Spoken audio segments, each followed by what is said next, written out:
Nangutot sa ako.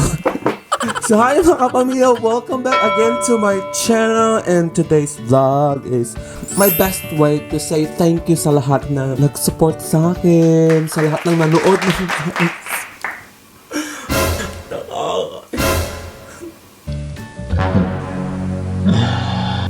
Charot. Salamat sa inyo guys sa pag-support sa akin. The channel wouldn't be like this without your help, as well as your patience, your tolerance as well. And sana dumami pa tayo. Pero bakit yung mga yung mga artista at saka yung mga mayayaman pag naiyak sa parang ginagano pa rin? Ka-artehan. So yeah, so this vlog is more or less like maybe a week ago I asked some questions from you guys to ask me some question, and I will try my best na sagutin ang mga tanong nyo kahit mahirap. Kasi kaya ng aking mga powers. Yes. Pero bago tayo mag-start, if you are new to my channel, give me thumbs up para ma-update ka sa mga latest videos ko. I-click mo na rin ang bell button. So let's start na!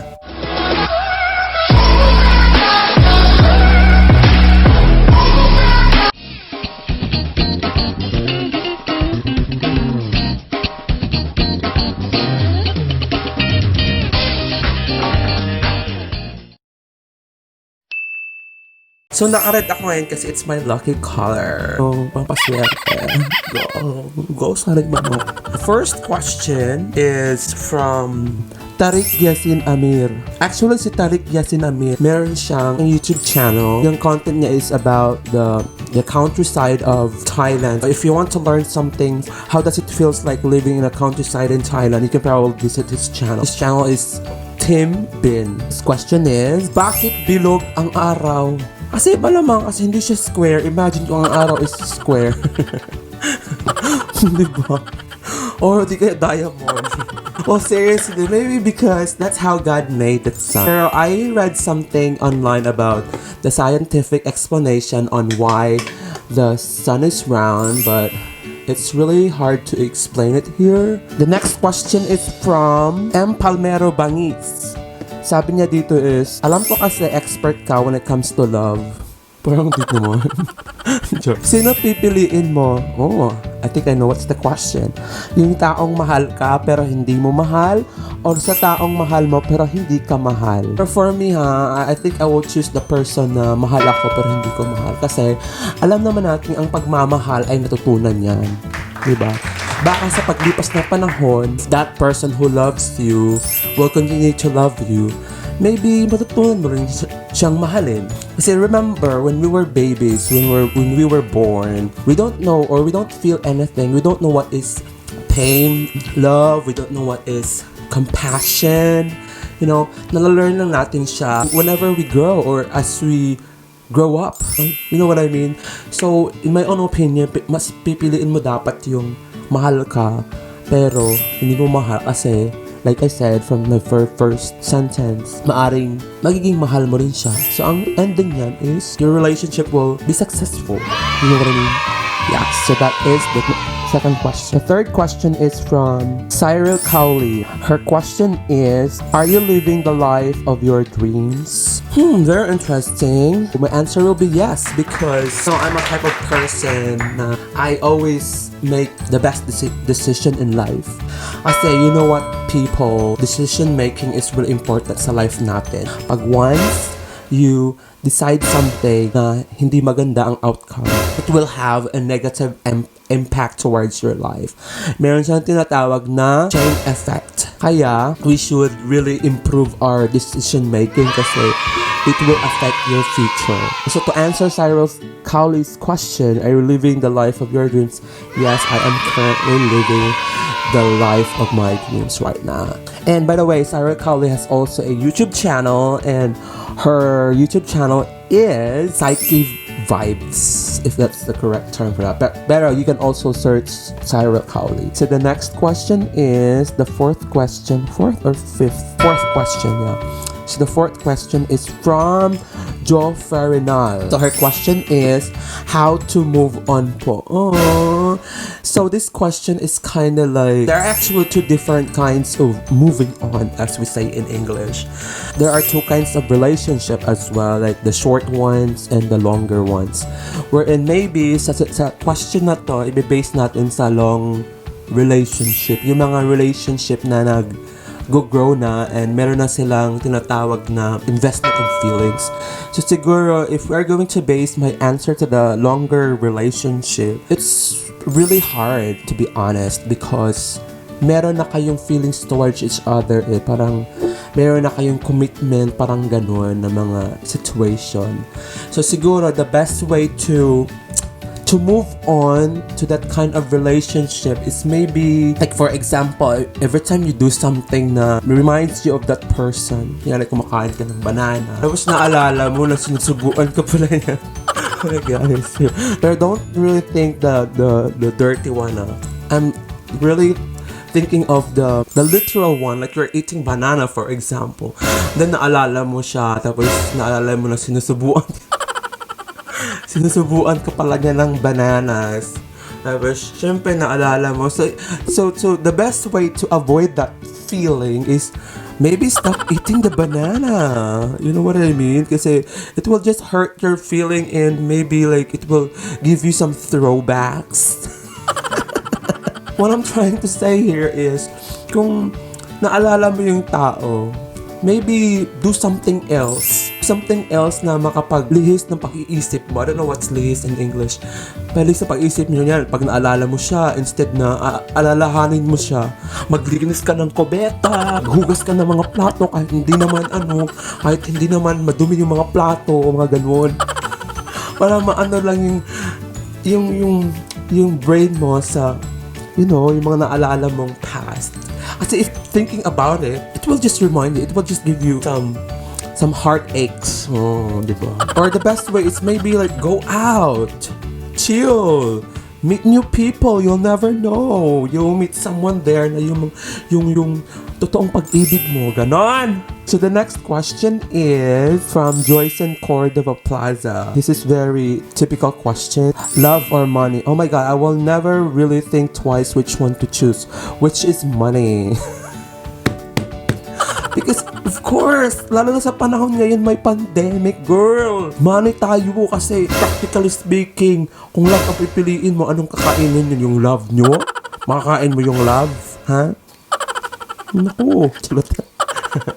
Choose wisely. Be practical. You know what I mean? So the next question is, parang tanga to si ate. Na ang first make love mo?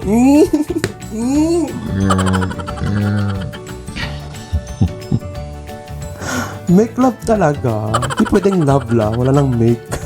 Make love. Where to pass? Huwag na mag-make love, make love. Sagutin ko ba? Maybe, ano isang na kasi siya ate. Papanood to ng asawa. Baka, baka mag-break siya tapos babalik sa akin. Dog show. Mag-initials na lang tayo. Ayoko. Ano tanga to? Initials na lang. Oh my God, alala ko tuloy. Initials na lang. Siguro, his name starts with letter B. Shit! Ulibangon ko. The next question is from Christine. Si Christine, she's my classmate way back in college, and actually siya yung tinatawag naming Eva Profonda. Si Christine Reyes. Ganon.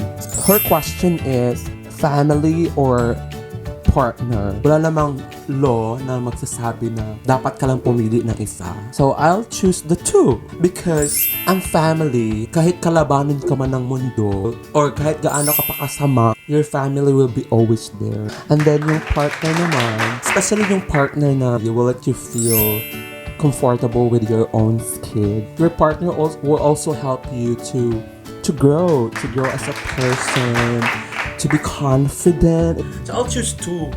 Huwag na tayong pakeme-keme kasi yung dalawang choices na yun, importante yun sa life natin as a person. So the next question is from Jonathan de los Reyes. So Jonathan is actually my student when I was teaching in the Philippines. So his question is, teaching abroad or teaching in the Philippines? Well, as you know, I'm currently teaching abroad. Maybe in the near future, I will be teaching the Philippines, but I am not ready yet, if you know what I mean. So it's better to work in the Philippines because meron tayong tinatawag na lifetime benefits. So the next question is from Jessica Akibi, and Jessica is my niece. What's your biggest regret in life goal? To be honest, I'm not trying to be perfect, pero I think, like I told you before, I'm a type of person who is really trying my best to decide something. If I want to decide something, if there's something that I want to decide, I normally balance the situation, or as we all know, there are two different sides of the coin.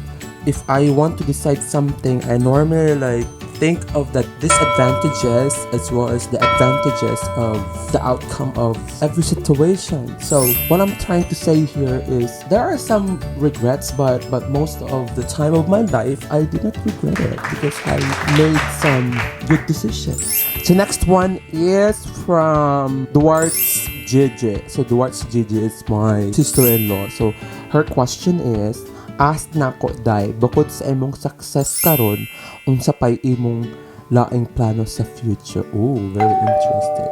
Plano sa future, maybe 5 years from now, I will be more or less having my own business. In God's will, I'd like to have my own business kasi it's a good investment.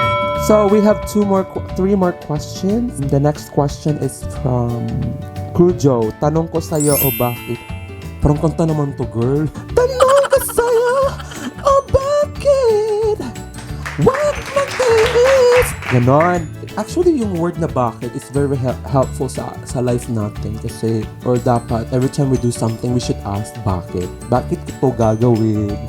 Bakit ka naging ganito? Ganon. So the next questions, actually tatlong questions ang inas niya from Hershey Lopez Obiria. The first question is, sex or chocolates? Well, I'll choose 2. Like, you can actually eat some chocolates while having sex. Isn't that great? Sabi ni Hershey, sex or chocolates? Kahit parang alam ko na ang sagot mo. So her next question is, may plan ka na bang for good sa Pinas? If yes, kailan? Yes, of course. Kasi like I said from my very first answer, it's good when you're working in the Philippines kasi if you work there for good, there are so many lifetime benefits. At the same time, aside from that, you are also helping your countrymen. You know, especially if I work in the Philippines, I will be a teacher. I will be able to share my knowledge and plant a good seed towards children's minds. No, nagiging Rufame na.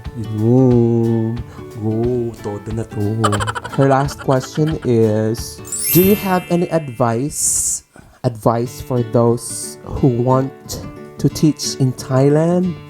For me, as a 7-year educator here in Thailand, maybe prepare yourself not just emotionally, but you should also prepare financially kasi mostly sa mga Filipinos na nag-work dito as starters, they always have hard time na comes to financial kasi mahirap talaga, lalo na pag wala kang kakilala dito. Kailangan mo talaga ng budget kasi bawat kilos mo dito, you need some money. So kulang-kulang siguro if you want to come here well prepared, maybe 50,000 pesos. Kasi mahirap talaga dito pag limited yung budget mo tapos your goal is to look for a job. Kasi dito sa Thailand, hindi lang isa or dalawa ang naghahanap ng teaching jobs dito. Marami kayo. So kailangan mo magiging-kompetensya sa mga ibang Filipinos, and take note, yung ibang mga Filipinos dito are like they have like 10-year experience in the Philippines. They have master's degree. So, syempre, kung ikaw, kailangan mo talagang nakakompete dito. you talaga. Kasi,